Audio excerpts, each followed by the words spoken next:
BPH Energy Limited, ASX BPH on the Australian Stock Exchange, is a diversified investment platform. When I say that, the company is involved in investing in other assets like clean energy and medical research. With me to talk about that and their exciting project PEP 11 is Managing Director David Breeze. Hello, David. Morning or afternoon as it is now. Yeah. Late afternoon here and early afternoon in Perth, Western Australia. Now let's talk about PEP 11. Can you please give us a brief outline of the history and status so far for PEP 11 and where it's gone? So PEP 11 is a permit with a prospective recoverable resource of 5.7 TCF with it's offshore Newcastle. The primary resource target is for gas, and it's about 26 kilometres off the New South Wales coast, about 30 kilometres south of Newcastle, south-southeast. Now, the importance of PEP 11 is really taken up in the current Department of Industry, Science and Resources paper on gas and the availability of future gas resources in Australia, because the government recognises that gas is a key component of the renewable transition. There will be around 10 gigawatts of gas-fired energy that is needed right out until 2050. But I'm going to go back and tell you more in terms of context. That is because the Bass Strait fields, which have produced 6 TCF of gas over the last 60 years, are now we're right in the middle of a multi-year drop-off in production capacity, such that those fields will only produce about 50% of the gas levels that they did over this time frame in the next couple of years. Now, that has a really significant impact on the entire East Coast energy marketplace.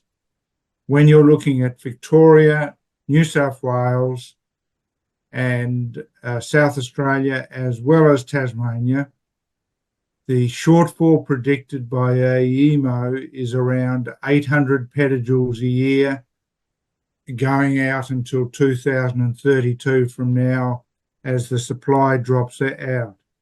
So total consumption within those marketplace will be absolutely affected by that drop-off in the supply of 800 petajoules a year. Put that in context. I notice that politicians don't really understand the gravity of this lack of energy that we'll be approaching soon with the decline in energy sources, and probably unreasonably, everybody thinks that gas and oil is a dirty word, but I remember the gas bubbles out of the ground, out of the seabed up to the surface. Even now, I think you can row a dinghy out there and see the gas bubbling in the surface. So environmentally, it's something that's been there for a long time. But it's clean energy, isn't it? The PEP 11 would provide clean energy so close to the eastern seaboard.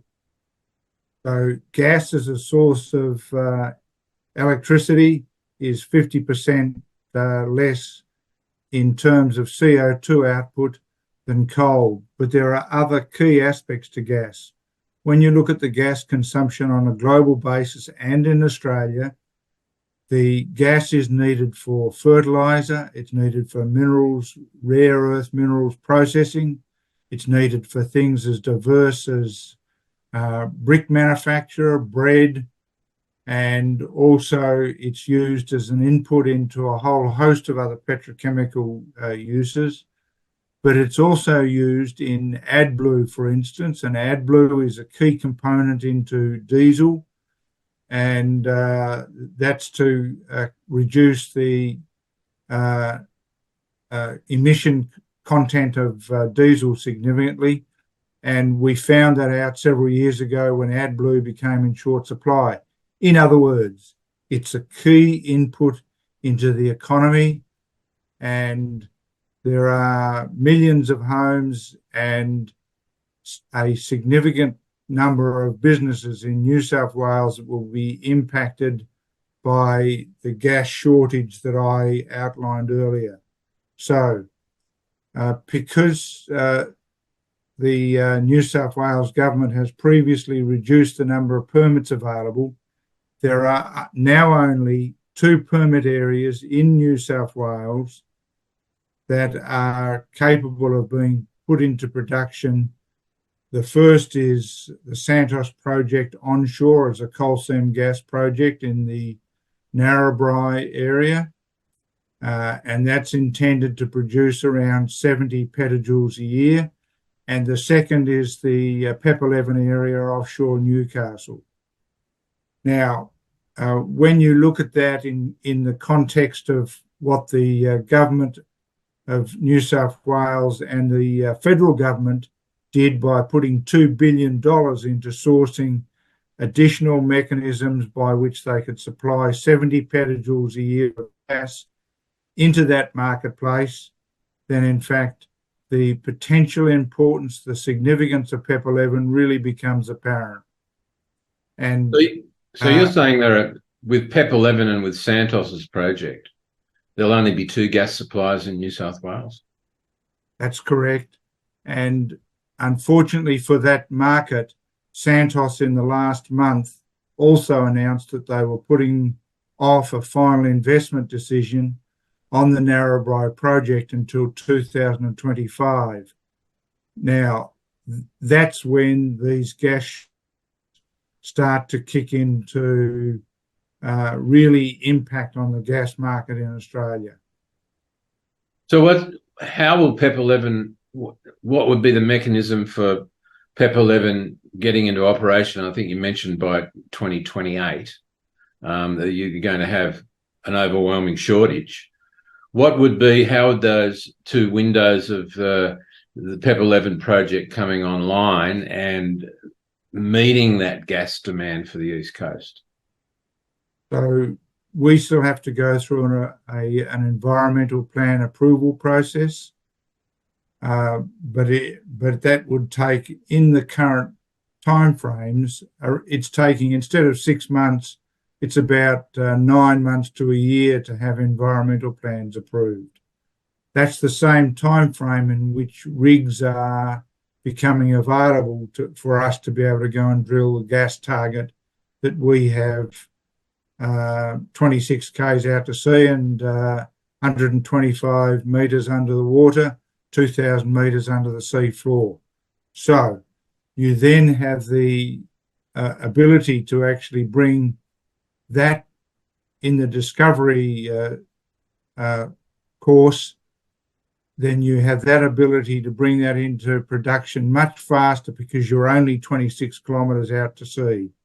And that really brings the timeframes down to be able to put the whole thing from discovery into production to a much shorter time frame.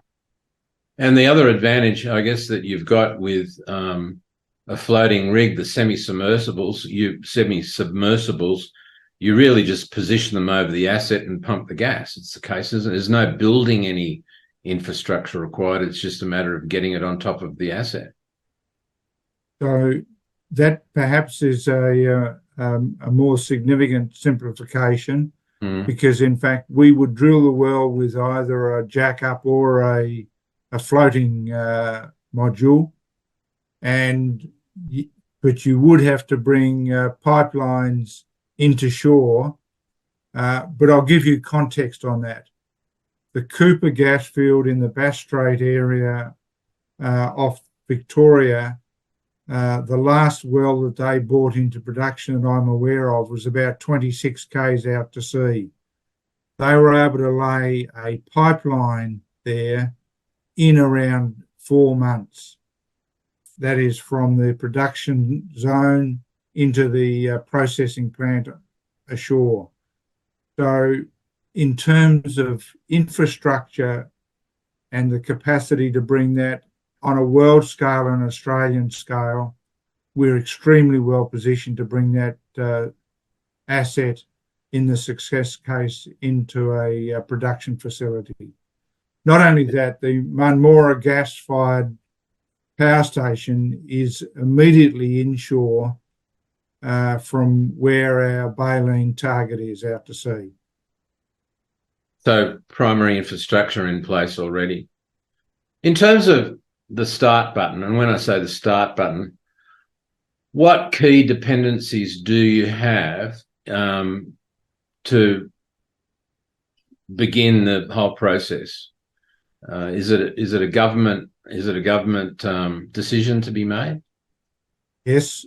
So the currently we have two applications before NOPTA, which is the Offshore Petroleum Authority that deals with permit administration, and we're currently waiting for the government to approve the suspension, extension and variation of our permit terms, and we made that application a number of years ago. Now, we had to go back to the federal court because, as your listeners will be aware, there was the former Prime Minister made a decision which we took to the federal court, and the current federal government settled that case without us having to actually go through to the court.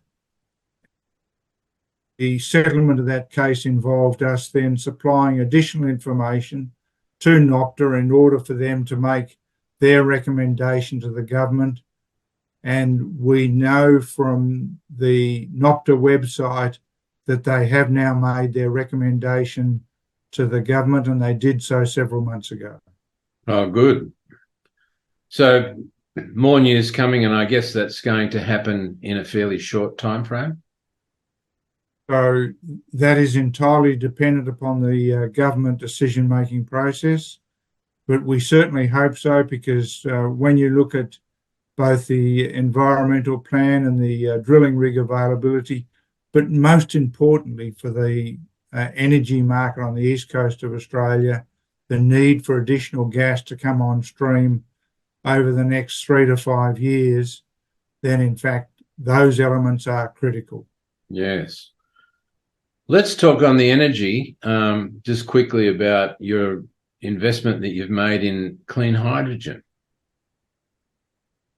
Clean hydrogen is part of a suite of two primary objectives. We're looking to, in fact, prove up the field offshore at Baleen there, not just as a gas producer, but for that area to be able to use as carbon capture and storage, or rather the carbon storage component of those elements.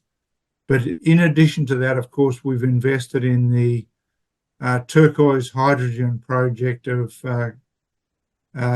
of the States, and in doing so, we're looking to bring to bear, not just for our projects in Australia, but also internationally, the Turquoise Hydrogen project, which takes methane gas and produces hydrogen and carbon.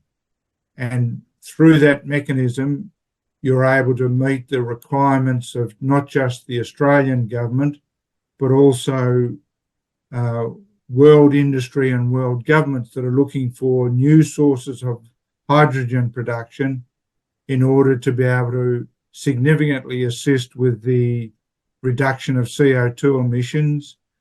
And the other product that comes out of the process that we've invested in is carbon in the form of carbon black and carbon nanotubes. And we've just made a release on the ASX that updates the market on the success that we've been having in both the production of carbon and the production of hydrogen from methane gas. So that's getting two birds with one stone. You're capturing and storing carbon while producing energy in the form of hydrogen from methane, which is very interesting. So and the sampling that we did offshore, and you talked about the gas bubbles earlier, the sampling that we did offshore showed that the gas is primarily composed of methane and ethane. And of course, ethane is a key component into the chemical process manufacturing capacity of Australia.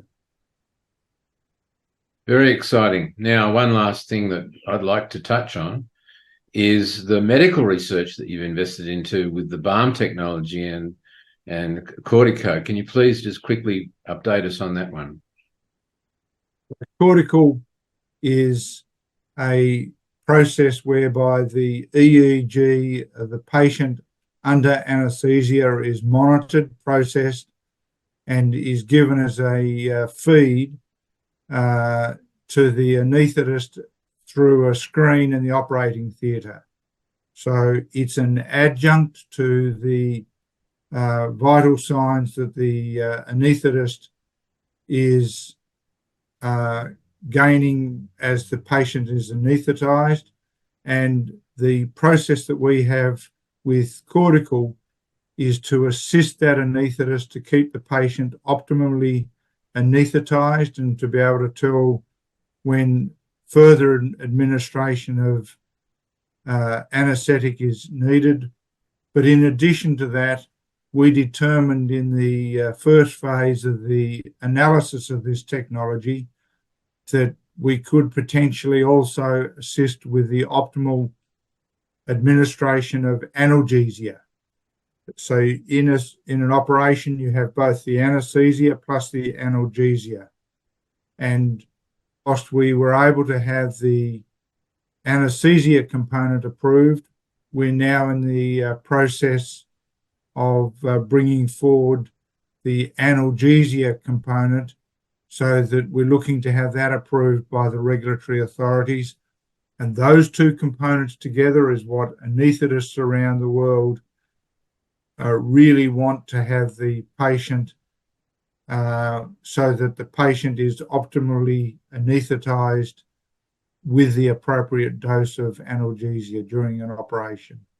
Very interesting. Now, the key enhancement that you referenced was that whilst we had approval in Australia, TGA and CE approval for Europe, and we also have it in Korea, we most recently in the last several months have received FDA approval for our technology in the United States. And that opens up for us now the largest anaesthesia monitoring market in the world. Is it a standalone piece of equipment, or it can be integrated into the suite of devices that are generally used in an operation? No, so or rather, yes, it is a standalone device, but it is also capable, as we are with Philips. We have worked with Philips to show that we can integrate our data acquisition monitor and our sensor into the Philips screens that are in over 50% of the operating theatres around the world. And we've shown that we can, in fact, operate with the Philips screen. The Philips screen, for instance, shows heart rate, pulse, all of the other key characteristics that the anaesthetists and the operating room staff are looking to monitor during an operation. So the fact is that we've announced that we have the capacity to be able to integrate into the Philips machine, and that opens up half of the operating theatres around the world immediately. It's a significant step forward for us. Yes, and I didn't know. That is very exciting. In terms of the application for the BALM technology, would that then roll out subsequent to the FDA approval and the integration on the Philips screens? Would that then roll out into the EU or Latin America? So yes, into the EU, and Latin America has a different overarching administrative set of regulations. But in large measure, once you have FDA and CE approval, then in fact, because of the way in which these devices are recognised and around the world, then that significantly facilitates the approval into Latin America and into other jurisdictions around the world. I've got to say congratulations. For investors watching, BHP Energy Limited on the Australian Stock Exchange, BPH, is well worth taking a look at now, pending being one of 2 gas suppliers to the eastern seaboard when we hit that gas crunch in 2025 to 2028. Certainly an exciting story. Mr. David Breeze, the the Managing Director for BPH Energy, thank you very much for talking with us today. Thanks indeed for your time.